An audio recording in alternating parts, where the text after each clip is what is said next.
so we are currently aboard Argo, but of all places we are in Malta, and it's a very long way from where we started off in the Balearics, so we have a lot of catching up to do and filling in with everything that we've been doing. Early in the summer we made the drastic decision not just to leave our lives in Dubai and move aboard a sailing boat, but also start cruising within a few days of moving aboard, which in retrospect was a little bit of a folly. Yep. Wait, can I say something? Yes.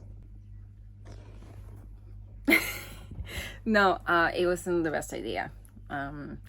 Please don't do this at home, because it was a bit too intense. Like, we had a lot of things to do on the boat. It was pretty much our first time on the boat. It's not like I know that so many people, they have their homes and they just go to a marina and work on the boat, then go back home and continue with their lives. So that wasn't an option for us.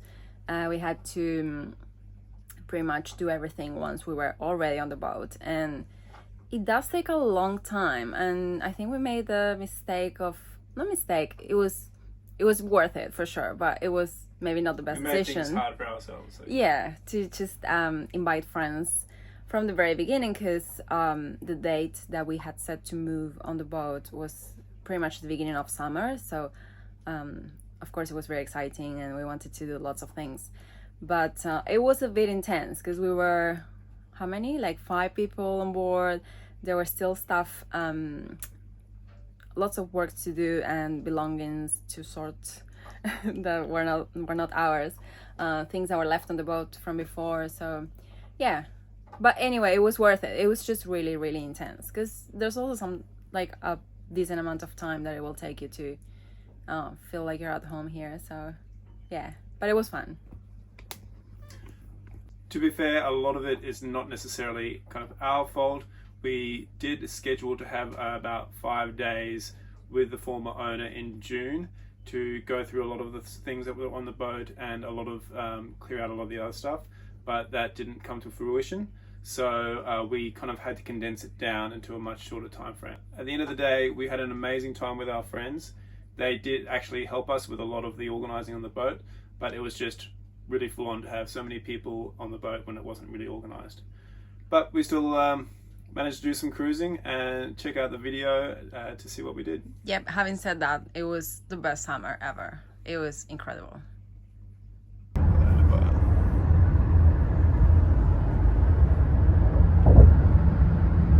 Saying goodbye to Dubai after 6 years. I've been so busy the past week, I haven't had time to process. So who would have thought a cab ride could be so emotional? Sitting here in silence, crying as we pass all these memories of the last 6 years. On to the next adventure. Now, we had visited Argo just a few weeks earlier when we were meant to work with the former owner to do a proper handover and get the boat ready to leave. He had to cancel just at the last minute, so all we could do was a little bit of the cleaning and move some things aboard. It was so nice to see Argo again, and it really felt like we were coming home, but we had to get straight to work. This included learning about how the 110 volt American system was set up to take 220 volts European power. It also included learning how to change the fuel filters, change the fan belts and replace the water pump, to service the batteries and the bow thruster, and to learn about the hydraulic steering system and how to maintain it, just to mention a few things. Another complication was that for some reason the previous owner could not get our stay at the marina extended, and being July, it was very difficult to find another marina that would have us for a few days. So we decided to fuel up just in case we needed to go out and stay at anchor. There is, however, always time for gelato. The next morning we went out shopping at a hardware store and chandlery to get some spare parts, and even found a Polish flag. We had decided to go with Polish registration for its flexibility and general acceptance all around the world, and it was a very cost-effective option, so we straight away put on Argo's new national identity. That is, once we figured out which way the flag should go. need to check the actual Oh shit. flag to see what color goes on top. Maybe it was meant for the bigger one. Yeah, it is, but it's You're gonna put the Spanish one here? so the Polish one has to go. And the Spanish one? Luckily, Abril had managed to find a marina for us to stay in for a few nights, so it was just a few more items to go through on the checklist before eventually moving out and changing to a marina deeper in Mahón harbour.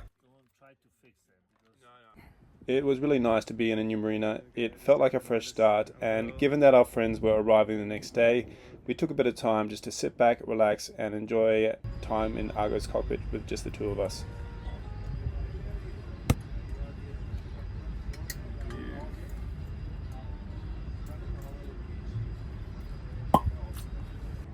The next morning we got up early to do some cleaning and do some laundry, ready for our friends to arrive, and on the way back managed to spy Argo from a great distance away.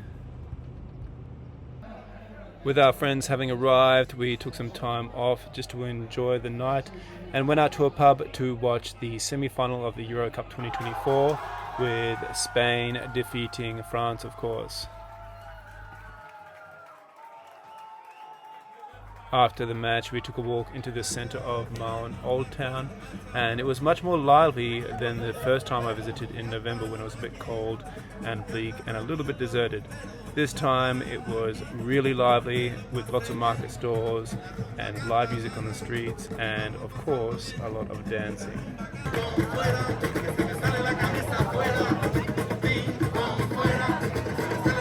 The next morning I received the message that my new solar power generator / power bank had arrived, but it was all the way over the other side of Mahón, so we took the dinghy to go get it. Given that the boat's mains electrical system was 110, this would allow me to plug in some certain 220 volt devices that we would need while living aboard. After that, it was going through more spare parts and more maintenance processes with the former owner, while my friends went out and did some provisioning. Don't worry, I pitched in and gave them a hand getting everything on board.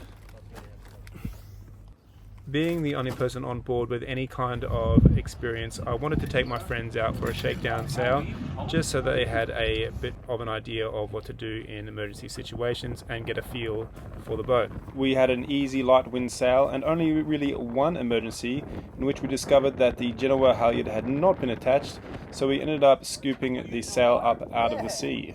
We also got a closer look at the condition of the Genoa's UV cover and put it on the list of things to replace. We figured that the hard work that we did all day justified a night out on the town, and so we walked into the centre.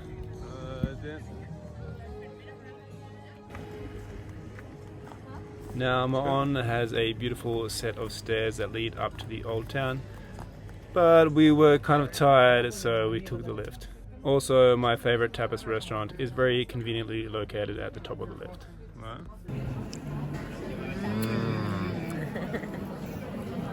Everyone's favourite.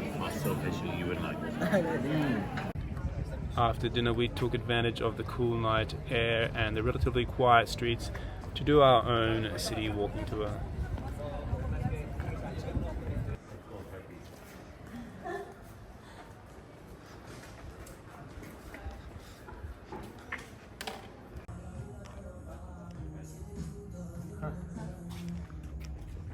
And the next morning we were off on our cruise of the Balearics. It was super exciting, but I also couldn't help feel a little bit moved about the fact that we were finally setting off in our own floating home. We started out with some really nice light wind sailing, but eventually had to start motor sailing just to ensure that we could make it to the Anchorage before nightfall. Look at this water. Can't remember what... Beautiful water.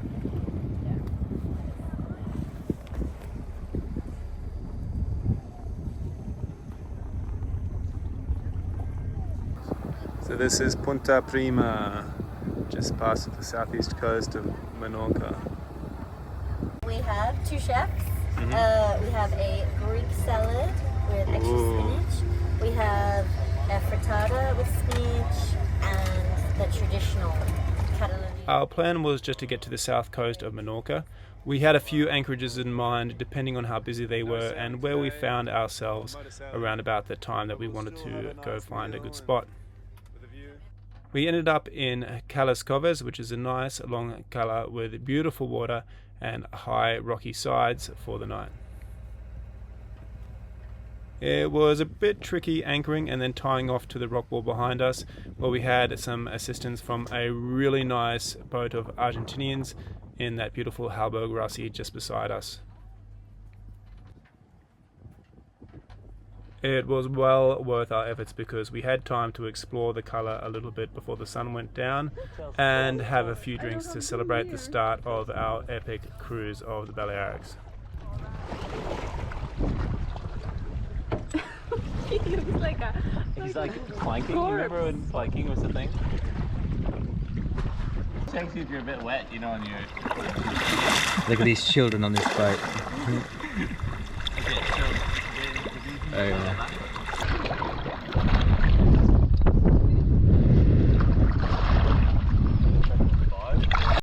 With the sun almost setting, we decided to take a bottle of wine over to the Halbergrassi with the Argentinians to say thank you for their assistance in anchoring. It turns out that we stayed up really late chatting with the guys and hearing about one of their trip around the world in the boat. In the morning, a few of my friends took the dinghy out to explore the caves while we made some preparations to leave for Mallorca. Okay, we're leaving Coves and en route to, where are we going? Mallorca! Alright, we got a ride!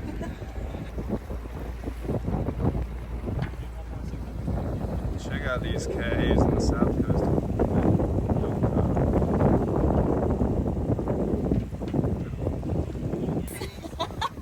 Look at this, bro, taking Argo, a 15, 16 ton boat up to over 6 knots. Look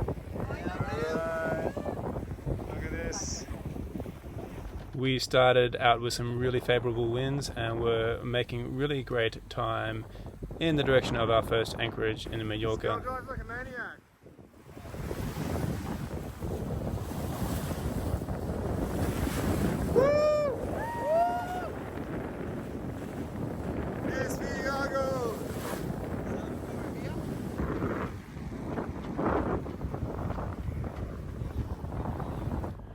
Unfortunately, at about 2 p.m. the wind really died and we wanted to make our anchorage before nightfall, so we switched to motoring. To make things worse, a couple of our crew came down with some pretty bad seasickness, but they pioneered through. ¿Qué pasa, Gabriel? What's the matter? Not feeling so well with this. Some people are handling it quite well, and some people are already dead. And some people are never going to change.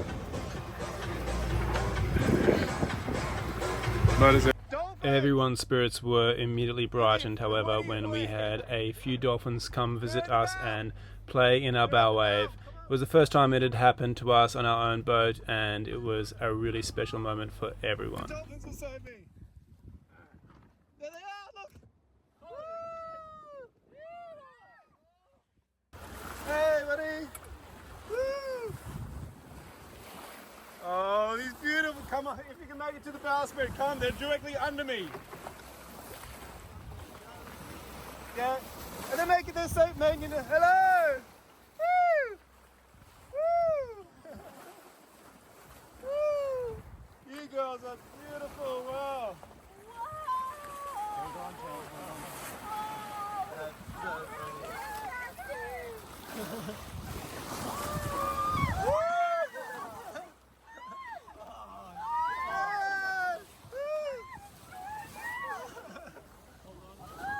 Hold on, guys. Come on, he's the man overboard. Hey! They were smiling with us. Hey!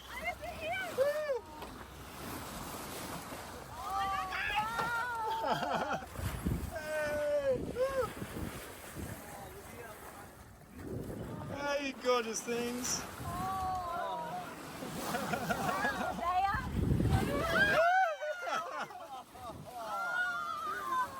Yeah. With everyone in a much better mood after the dolphins visit, we came into our anchorage of Caló under a setting sun. Caló is a small and relatively remote bay just in the northeast of Mallorca and provided decent protection from the light winds that were forecast for that night.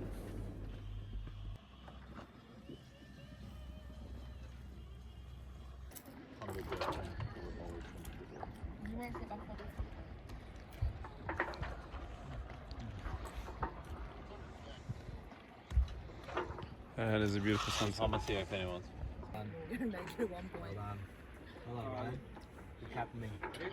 Hello, Gabriel. Salud! It was a bit of a roller coaster of emotion because We enjoyed a nice hot meal and bottle of wine and got an early night so that we can enjoy a bit of swimming and paddleboarding the next morning.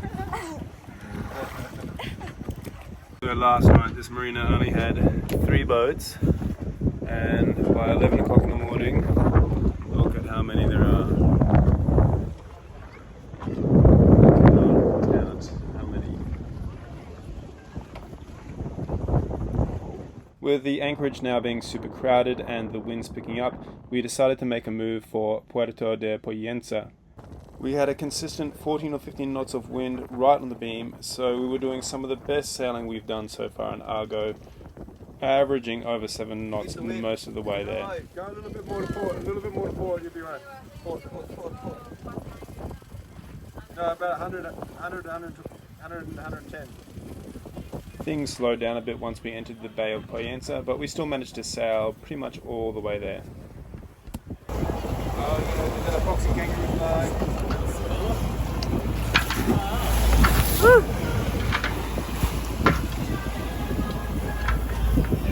So this was the night of the Eurocup final, and being in Spain, we really wanted to go somewhere to watch the game. We did, however, need some provisions, so we decided to quickly go out into town to get a few groceries before heading back to the boat to get ready to go out on the town. The bars were already absolutely full with people watching the game, so we ended up going to a convenience store to buy a few drinks and watch from the footpath.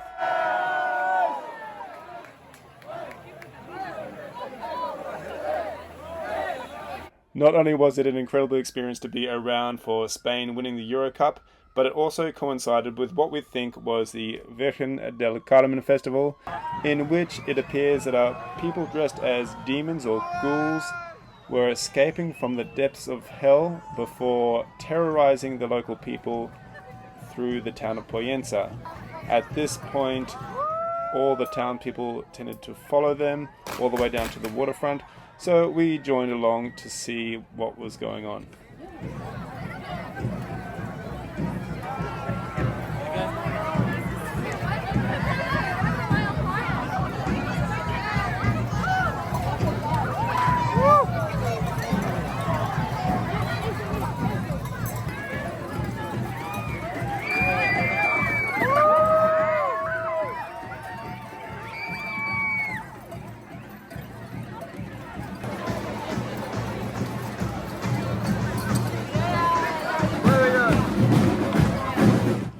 Once we had drifted with the crowd down to the waterfront, we thought it would be a good opportunity to get in the dinghy and get back to Argo for dinner.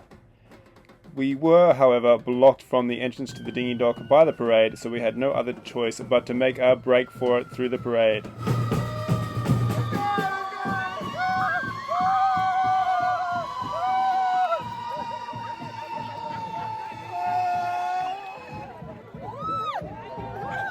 The party continued late into the night, and even though we were back on the boat, we still felt like we were part of it, watching the fireworks from the cockpit of Argo. Sailing out of the Bay of Pollenca the next morning, we got to watch a firefighting aircraft doing some practice drills in which they would lower down to the surface of the sea, scoop up water, and then dump it on a target nearby.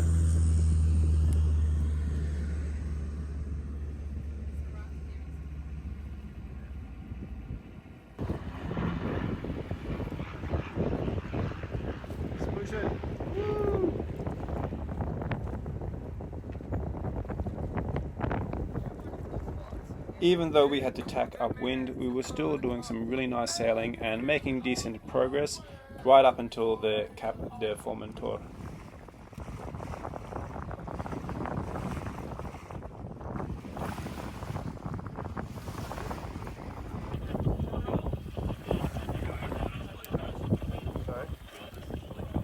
Once around the beautiful Cap de Formentor, the wind dropped, so we had to start motor sailing again.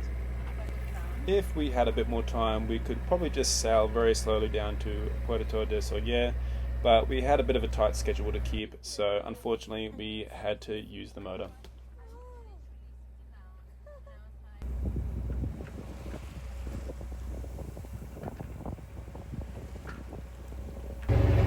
Right, so we are in between Puerto de Pollenca and Puerto de Soller in Mallorca, and the wind died out a couple of hours ago, so we've switched to motoring, which is why there's all that ruckus in the background. Hopefully you can actually hear me in this video.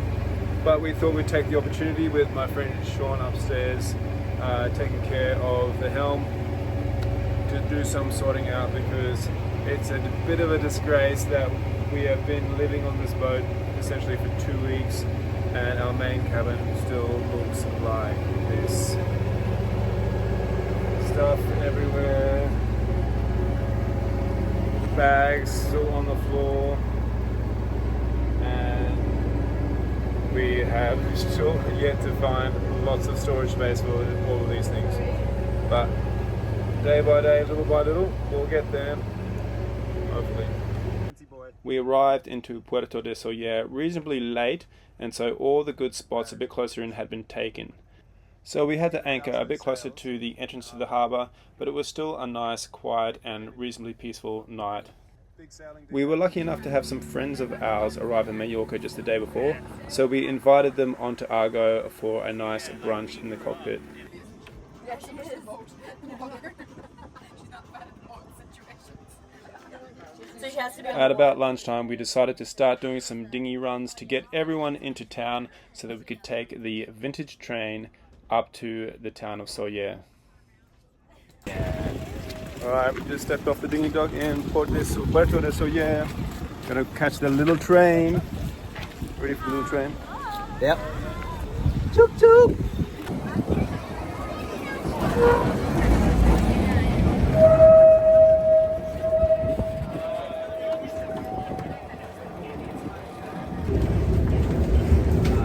Wonder if we can see Quito Argo, right? Now the train is a bit expensive at €9 each way, but with the view that you get from it crossing from Puerto de Soller to Soller, it's something you just have to do, I think.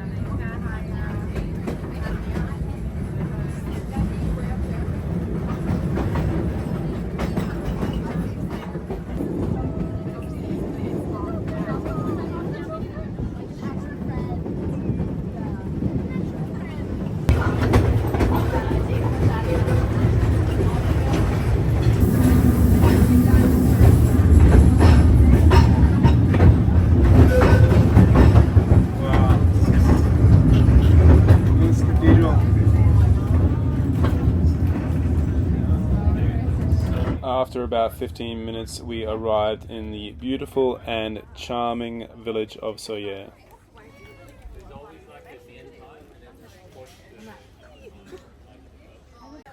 We spent a lot of time in the main town square with the St. Bartholomew Church and the train passing through it. It was just so photogenic, and afterwards took a walk around the village and had a look at the various shops and cafes and bars that it had to offer.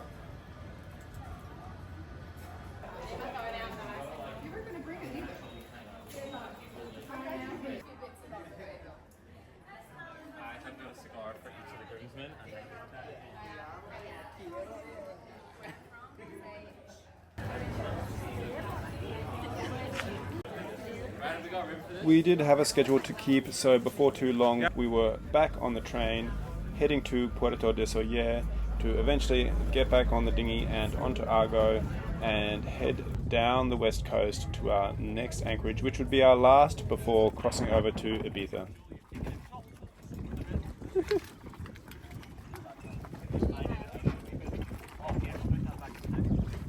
We passed in between Punta Negra and the island of Dragonera just as the sun was setting and pulled into our anchorage of St. Elm. We woke up at dawn the next day so that we could get an early start for our crossing to Ibiza and started off with zero wind but nice glassy seas. How many nights did we spend here?